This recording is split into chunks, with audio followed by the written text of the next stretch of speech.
Le neurofeedback, en fait, c'est une approche qui nous permet d'avoir un feedback en temps réel de ce qui se passe dans notre cerveau. Pourquoi je dis ça? Bien, quand on entraîne quelqu'un qui a un déficit d'attention, par exemple, cette personne-là a, la plupart du temps, beaucoup trop d'ondes lentes pour ce qu'elle a d'ondes rapides. Pour qu'on puisse enregistrer l'activité électrique du cerveau, on doit mettre une petite électrode sur la tête des gens qu'on entraîne. Ça nous permet d'enregistrer les ondes lentes et les ondes rapides de la personne.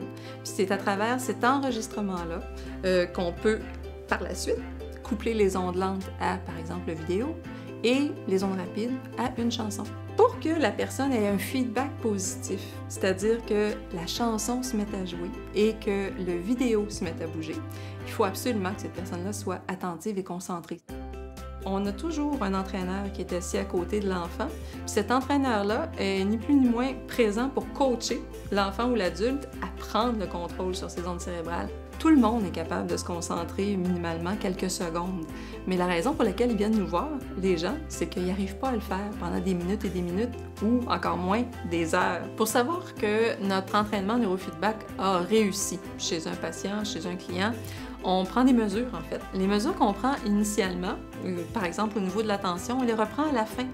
Fait que c'est où le EEG, l'électroencéphalogramme quantitatif qu'on fait initialement, non seulement on le refait en cours de route pour ajuster les protocoles puis voir qu'il y a effectivement une progression, mais on le refait à la fin complètement. Ce que les gens se sont demandé, les médecins entre autres, c'est premièrement, est-ce que ça marche? Fait que ça c'est une question qui a été répondue. Même à ce moment-ci, depuis 2012, les pédiatres américains ont statué que le neurofeedback est aussi efficace que la médication pour le TDA-TDAH. Même au niveau de la médecine, actuellement au Québec, les pédiatres ou les médecins généralistes ne sont pas au courant de ça encore. Très peu d'entre eux le sont. J'ai vraiment à cœur de faire en sorte que les gens puissent se réaliser. Ma passion initiale, c'est ça.